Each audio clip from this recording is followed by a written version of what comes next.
पर पढ़ाता हूँ पत्रकारिता, और इस ज़रूरी विषय को संचालित करने के लिए मुझे ये जिम्मेदारी सौंपी गई है। आलोक मिश्रा जी हमारे साथ मेरे ठीक बगल में हैं। वो संपादक हैं दैनिक जागरण से, लंबे समय से पत्रकारिता में सक्रिय हैं। हमारे साथ सुजीत झा जी हैं।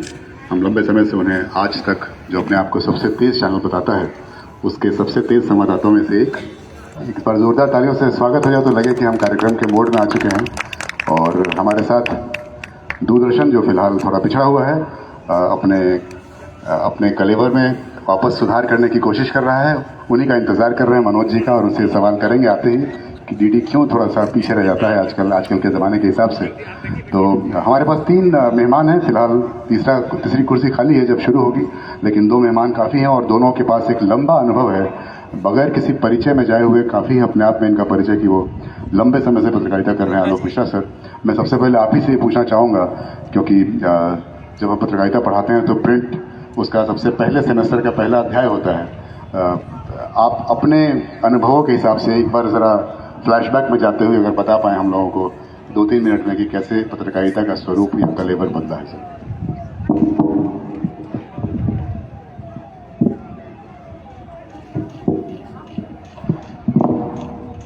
कई तरीके से कलेवर बदला है। बदलाव तो हमेशा बदलाव नियम है। आप में बदलाव हो रहा है, हम में बदलाव हो रहा है, समाज में हो रहा है। जिस तरह से बदलाव हो रहा है, उसी बदलाव का प्रभाव हमारे हर प्रोफेशन में पड़ता है, हर जगह पड़ता है। वैसे ही पत्रकारिता भी पड़ता रहा है हमेशा। अगर शुरुआत में देखेंगे आप 80 के पहले की अगर जाएंगे, उस समय की पत्रकारिता देखेंगे, अखबार देखेंगे तो बहुत कम स्पेस होता था, बहुत कम वो होता था, और बहुत कम टॉपिक्स जो है कवर किए जाते थे।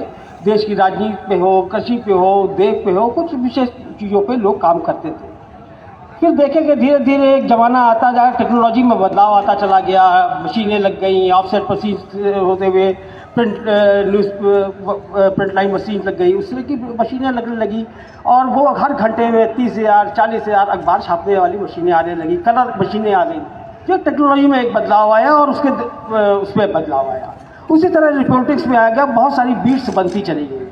जैसे जैसे इंसान की ज़रूरतें बढ़ती गई, जैसे जैसे हम लोग समझते गए, वैसे वैसे अलग अलग उस फील्ड को कवर करने के लिए वो हम लोग की अब योजना बनने लगी, और प्रिंट मीडिया ने या इलेक्ट्रॉनिक मीडिया ने उससे कवर किया ये बदलाव। अभी जैसे आज हमारा इसी विषय है कि हम भविष्य की पत्रकारिता कैसी है, तो इसमें भी हम आते हैं कि इसी तरह के यह बदलाव आता चला जा रहा है, उसी तरह से आएगा, आगे भी आएगा, और आगे इस तरह आएगा। अभी आप देख रहे हैं कि आज कई सारे मीडियम्स हो गए। पहले एक प्रिंट मीडिया हुआ करता था, आकाशवाणी होता था, ये चीज़ें होती थी। प्रिंट मीडिया के बाद फिर इलेक्ट्रॉनिक मीडिया आया, उसके बाद आने के बाद डिजिटल प्लेटफॉर्म आया, उसके के बाद फिर कई ऐसे प्लेटफॉर्म, फेसबुक, ये तमाम तरह के प्लेटफॉर्म आ गए, और अब तो तमाम तरीके के लोग अपने रील्स और उसके जरिए भी अपनी चीज़ों को प्रकट करने लगे।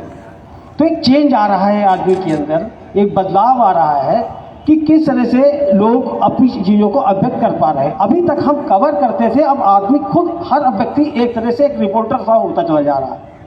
वो अपने ढंग से चीज़ों को देख रहा है, वो रख रहा है। जैसे आप किसी समाचार को लिखते हैं तो वो एक आम आदमी भी वहाँ वीडियो शूट करके वो उसे यूट्यूब